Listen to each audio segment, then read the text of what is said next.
Hi, everybody. Welcome back to my channel. My name's Julie Hirt. I am a certified soul level animal communicator and certified soul level intuitive coach. And today we're going to talk about the animal lessons for November. So welcome back again to my channel. And yes, this video is just a couple days late. It's been a busy week with Halloween and everything. So apologies for the delay in getting you the animal lessons for November. For those of you who are new here, here is how these messages come about throughout the entire month prior, so October. All of the animal communication sessions that I had, there are so many threads and layers that come out for the clients. There's also little threads that become themes from the month to move forward into the next month. And so what I do, and I work with the animals, not to, divulge anything that was private or sensitive and sacred for the people, just to pull out the overarching threads that kept coming up again and again and again. As some of you may know, this is also how synchronicity works. As we start to get as a collective and we start to look at things as a group, certain things become more apparent as themes for everybody and everyone. So that's what happens every single month. And so here we are for November, the 11th month of 2023. And there are a couple of themes. There's a big theme, if you will. And then there's also something that the animals are asking us to take a look out for on the horizon, because as we move into 2024, as the energy starts to move back, Aquarius and all of these things that you may be hearing from astrologers and whatnot, there are some big changes afoot, and there's something that we're being called to do. Many of you are feeling that already, and that's a larger theme that's going to happen as we move into 2024. But first, the messages that came through for this month really have a lot. I was going to say something else and then really have a lot to do with what we've been building on throughout 2023. If you remember, we've been talking about believing that you can do this, believing that you are worthy, believing that you're good enough, believing that the animals are here to work with you, believing that everything is here to help you and you are part of everything. It's a whole system of belief. And at the same time, the animals have also been asking us to understand what it is that we actually want. What is it that we're here to do? What do you want to do with this life? This human experience is a divine expression. What do you want? And so they've been setting these foundations, these groundings, if you will, as we move now here, which is the message number one is don't let anyone else control you. And that can be in the most limiting of ways. It can also be in ways where you don't realize that you are letting someone else take a bit of power from you, or you continually stand in someone else's shadow in an effort to, and you think you're moving yourself forward if you hang on to persons or their energy. All this means is that energies need to shift a little bit. Doesn't mean you need to let anybody go per se, but just understand where someone is either consciously or unconsciously keeping you in the shadows and where you're allowing that to happen. So that's one way. And another thing to take a look at is to make sure that you're not putting everybody else in front of yourself before you actually do what you need to do. And I know this is a huge one for me. I am really, really good as a caregiver soul type. For those of you who follow Ainsley McLeod, you can learn your soul type. My predominant soul type in this lifetime is caregiver. So I tend to take care of everybody else and everything else. And then I take a look at what Julie needs to do. And by that time, I'm dead tired. It's the end of the month and I need to move forward. So I've slowly, Lucas in particular has been helping me realize where I'm putting other things in front of what it is that I want to do and what I'm trying to move forward and where I want to go and what I want to unleash, if you will. And so that's something else that has really come forward in the animal communication sessions from October and into November is let's take a look at where are we putting other people's things, needs, wants, desires, requests in front of our own? And how can we slowly start to shift that and bring what we want first? And then also, lastly, they're asking us to make time for those things that we really, really want to do. So for me in particular, I actually really want to write. For those of you who haven't yet seen my Substack, where I'm writing actually little stories now of what's transpiring between me and Lucas and me and other animals and other things. And I'm just having fun. I'm playing. I'm trying to shape what it is I want to say and how I want to say it. And doing that in a way and getting feedback is actually a lot of fun as I start to kind of dabble in that creativity and realize where that is. I just have to make time for it. And that is where I'm also learning right now, is how best to make time to write on a daily basis, whatever that is. I don't have to put it all out there, right? However, I need to make time for it. I can't just sit and think, oh, I'm going to write today, and then I never do. So again, the animal messages for November for all of us are, let's take a look at who's in our life that's controlling us or keeping us kind of hidden. And again, consciously, unconsciously, we're not judging, we love them, but let's take a look at where that's happening and what do we need to do to shift, to release that, to move it, to transition that relationship, whatever that may be. But at least understand and bring awareness of where you're being controlled.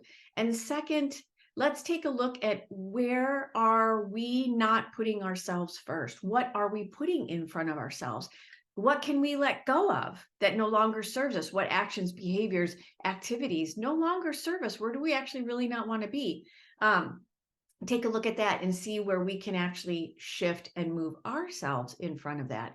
And then third, make time to do the things that you want to do on, and I will add, on a regular basis so that it becomes habit. So those are the three main areas for the animal messages for November. There is a practice that the animals have asked for this month, and that is a grounding practice. And I'm going to just talk a little bit about it. Then I'm going to share the bigger theme that's coming. And then I'm going to share a little practice that you can do just as an exercise to walk away from this video with.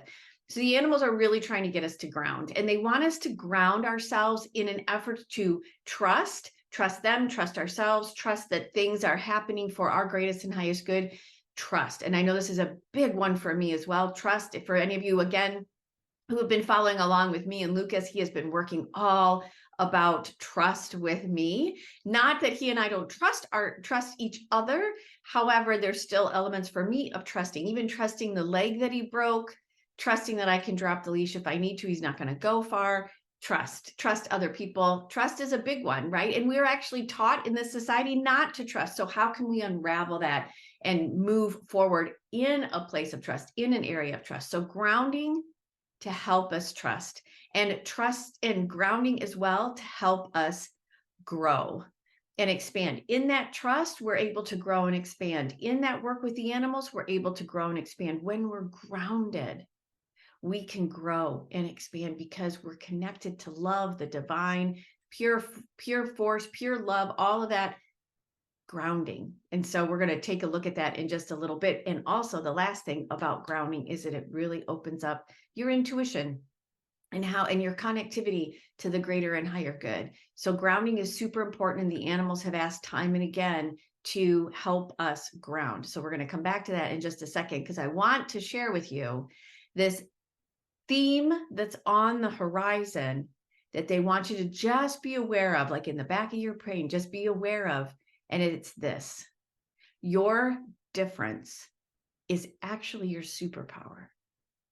So I know a lot of us are conditioned, I know I am, to be the same as everyone else, to be similar as everyone else. And I've talked about this for several years now, about becoming your own piece of pie and realizing what your own piece of pie is, that you enjoy, that you like to make, that you bring to the party, which makes the party that much better because your piece of pie is so unique.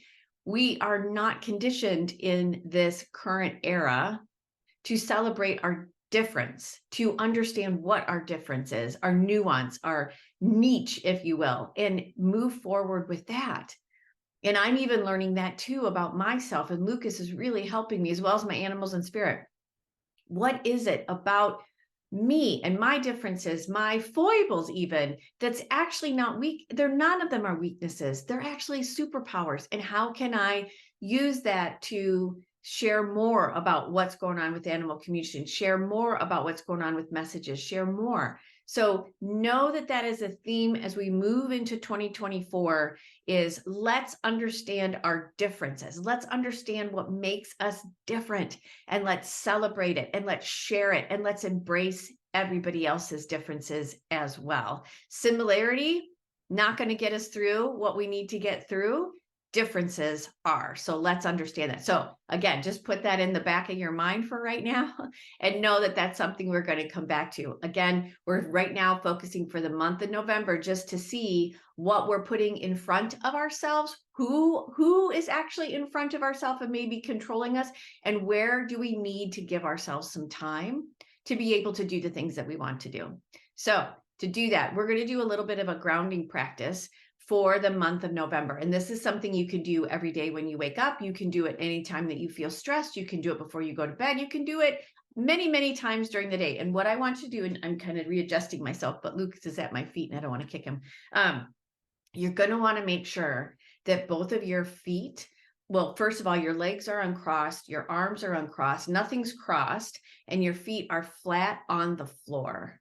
And I want you to set the intention that the floor is actually also connected to part of integrated with Mother Earth. So set your feet on the floor, sit back, make sure you're sitting up straight. You can rest your hands in your lap. You can close your eyes as well.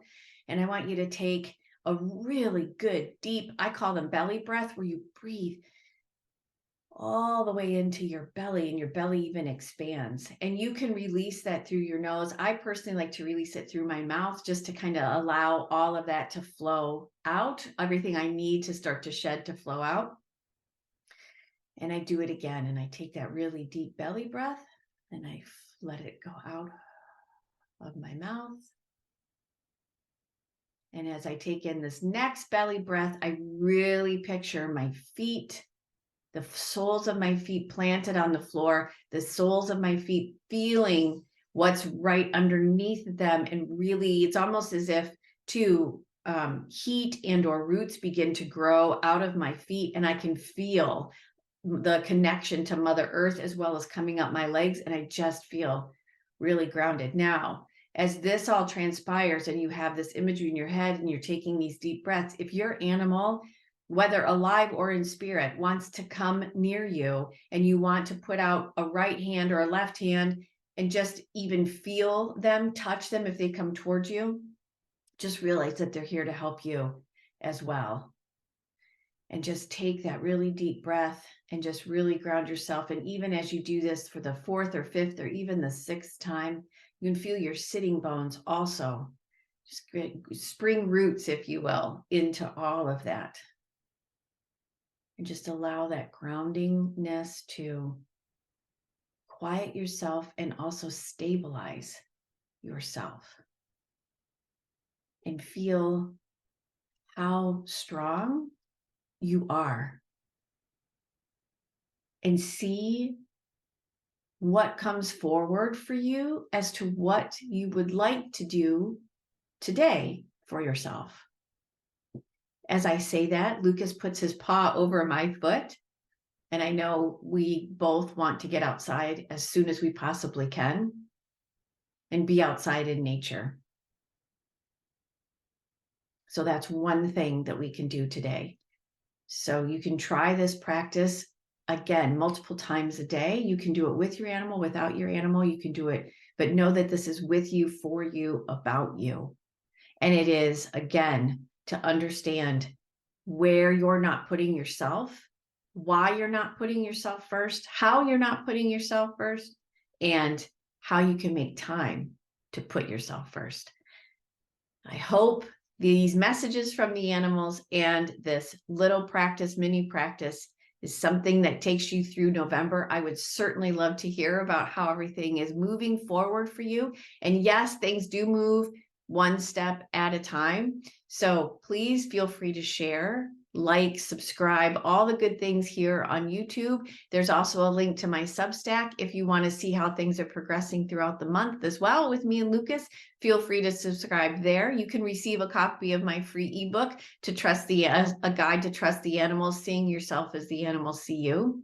And I hope you have a wonderful month. I hope you have a wonderful day. I'm trying to think if there's anything else. I think that's it. Please let me know how things go for you, and please take really good care of yourself, because you're being called to bring your light and your differences to the forefront.